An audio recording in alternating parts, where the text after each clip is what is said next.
heard the news. Collusion, or at least the appearance of it.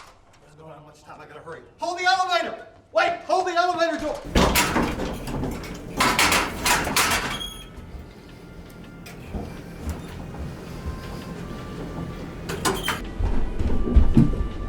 Dude, what was that? Why didn't you hold the door?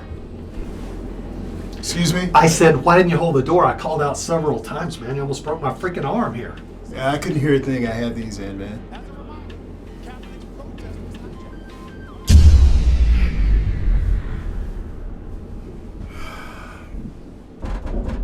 Really? Not again. 2-3 times a year, this thing gets stuck in here. Property tax office closes in 5 minutes. Took hours to get out of here last time. What am I gonna do, man? Might as well get comfortable.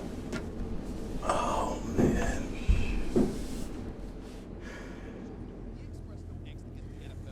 I'm guessing you wish you didn't catch the elevator now.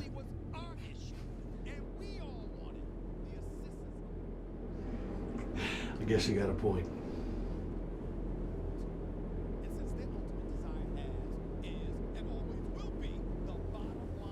So what are you listening to? Pro Football Podcast. I don't have much use for pro football these days. But I will tell you, I was watching the game when that guy in Pittsburgh, he stood at the end of the tunnel all by himself with his hand over his heart during the national anthem.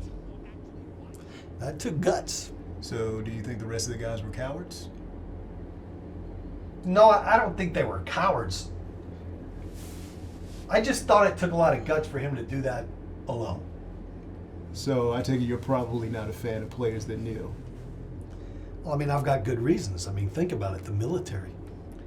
I mean, you know, soldiers with no legs, children with no parents. The national anthem is about much more than soldiers at war. Colin Kaepernick started a movement. Colin Kaepernick may have tried to start a movement, but he fractured our country even further. Besides, I'm not inspired by millionaire athletes and Hollywood types in general. I mean, come on. Well, why don't you tell me who inspires you? Martin Luther King inspired me. Oh, you're going to play the MLK card, really? What, I can't like Martin Luther King because I'm a middle-aged white guy? No, that's not what I mean.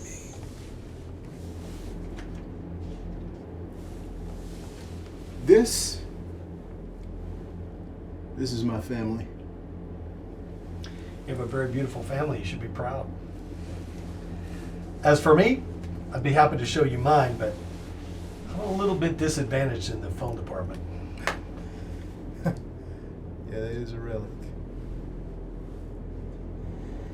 You know, King was great, but he is the voice of your generation.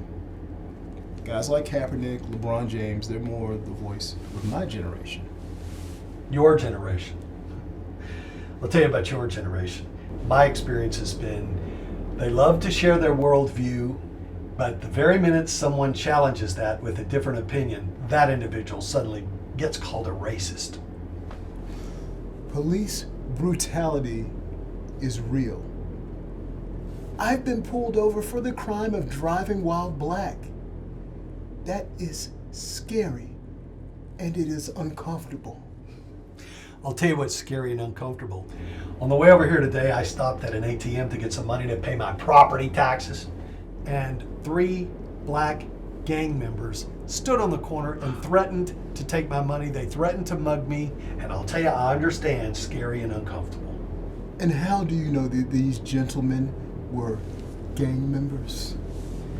Well, they all had the blue do-rags on their left side, and everybody knows the left side is the crib side. Snoop Dogg. Well, you know, I'm not completely lame.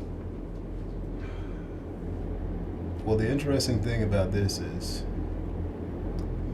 you know, being married to a white woman, sometimes I get hate from white people, and she gets hate from black people. That's tough. Is it worth it? Are you married? Yes, I'm married. Do you love her? For 30 years. Is it worth it? Oh yeah, I get it. I ask a stupid question. Yeah, it's worth it. See, I feel the same way. It's worth it, but sometimes it's just hard, man. I didn't marry her because she's white. I married her because I loved her. Not because I couldn't find a black woman to love. I just love her. Well, if it's any consolation, I married a Cajun lady, and that comes with its own set of problems. So, as long as we got this thing opened up, mind if I ask you a question? Huh? That thing in Ferguson. I mean, all those people were rioting, all those people were being violent. Even after witnesses came forward and they told the truth, that the narrative wasn't true, people still kept on lying. I live in the suburbs now, and I am missing my daughter's swim meet because I'm stuck in this elevator with you. I grew up in poverty. I grew up in a place where poverty wasn't just circumstance, it was airborne. The school that I went to, the roof would leak every time it rained. History books were so old that they said one day a man might walk on the moon. But I got out, I got an education, made a life for myself. Now I live in a neighborhood where hope is considered a social entitlement. Now, don't get me wrong, I'm glad you got out. But what does that have to do with Ferguson? Some people can't get out. Some people live their entire lives on their knees. Some people get broken by the world while others catch all the breaks. Now I know you're not trying to tell me that poverty is an excuse for rioting and for telling a lying narrative even after the truth is known. I mean, that kid was shot by the cop after he attacked the cop. That's the truth. I'm not saying Michael Brown was a saint. What I'm saying is that was a powder keg waiting to explode. People that had institutionally dealt with that same thing for years and years. How many times has the police brutality been real? How many times have politicians broken their promises to the black community? Do you understand what it's like to live under somebody's thumb? And when they let the thumb up, there's a little string attached to you and back to that thumb. Do you understand that? These people were in a circumstance where they didn't know what was going to happen the next day. Police brutality is real in neighborhoods like that. Poverty is real in neighborhoods like that. People have to not only watch the dreams of their children die, they have to watch their children die. Okay. I understand where you're coming from, but here's my problem. How does burning down your own neighborhood make things any better? Who am I, the spokesperson for the black race? Whoa. Hey, guys. This is Gil, the building super. Sounds a little tense in there. Is everything okay? Okay, I'll take that as a yes. Well, what we're going to do is we're going to try to reset the system and see if that gets the elevator going again. I'll get back to you soon. So, sorry for the inconvenience. Just carry on. Let me tell you something. I grew up poor. South Mississippi dirt farm sharecropper poor. People talk about white privilege. Well, let me tell you something. White privilege didn't get me from down off the farm. Like you, it was good choices and hard work. But in this world we live in today, no, white privilege. Let me tell you something about the white privilege I get to experience. If I happen to have a dissenting opinion on any one of a dozen different social liberal policies, then I'm a fascist, or I'm a racist, or I'm even homophobic. And let me tell you, on the women's side of things, I recently found out that I'm responsible for something called the patriarchy, whatever that is. So with regard to me and white privilege, I have the privilege to be blamed for everything, whether I'm guilty of anything at all.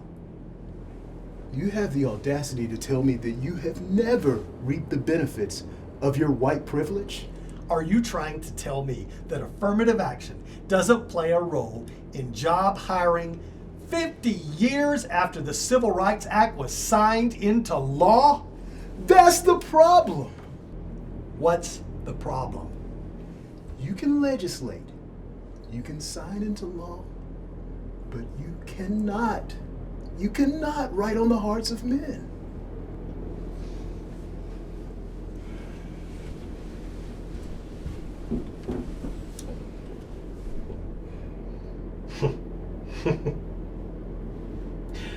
That's the first thing we've been able to agree on. Reminds me of something I read once. A good man brings forth good things out of the good stored up in his heart. And an evil man brings forth evil things that are stored up in his heart. For the mouth speaks what the heart is full of. Luke 6:45.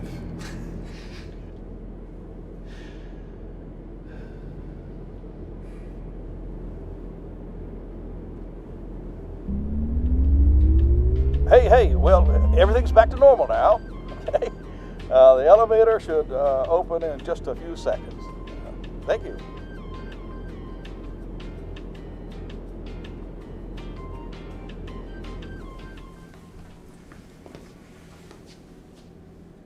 Name's Ivory. Russell.